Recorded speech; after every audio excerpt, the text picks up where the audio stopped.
आमच्यासारख्या 8-10 माणसाला सरळ करणारी कविता त्याचा आहे. हा जो अर्धान शेर आहे मला डोळे सरांकडे बघून म्हणजे माझ्यावरून गजल तयार होते याचा मला अभिमान आहे. टाळ्या वाजवा. खऱ्या अर्थानं इतका आनंद जर या काव्य पौर्णिमेमध्ये होत असेल आणि गझलेच्या संबंधानं खरंच गझल अनन्यसाधारण आहे. कवितेचा भाग कवी संमेलनामध्ये आम्ही गझली घेतो आणि खऱ्या अर्थानं कुबडेच आपल्याला जाण आहे या गोष्टीची. पंडित पाटील पण आहेत, गोरवाणजी आहेत, आमचे थोर बंधू आहेत. गझल खऱ्या अर्थानं स्वतंत्र काव्य प्रकार आहे असं मी मानतो.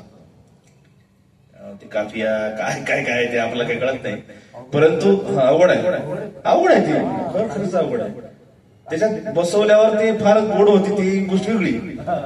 परंतु चळवळीमध्ये काम करत असताना आमचे माध्यमावर सरांना या गोष्टीचा आनंद येतही असेल, परंतु खऱ्या अर्थानं जे स्टेप्स मुवमेंट मध्ये आपण जे स्टेप्स घेतो, एखाद्या भूमिकेवर आपण बोलतो, समाजामध्ये एक आपण चळवळ चालत असताना चळवळीमध्ये जी भूमिका आपण घेतो तशी या भूमिका आहे.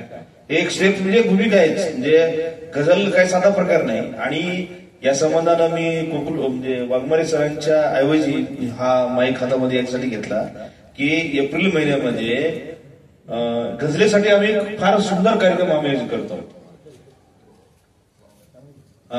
कारण कसं आहे की कवींना काय वाटतं की आमच्या कवी संमेलन असलं तर आम्ही यावं, परंतु काव्य जे आहे ना गझलेमध्ये जे काही सूत्र आहे, जे काही आहे म्हणजे त्याच्यामध्ये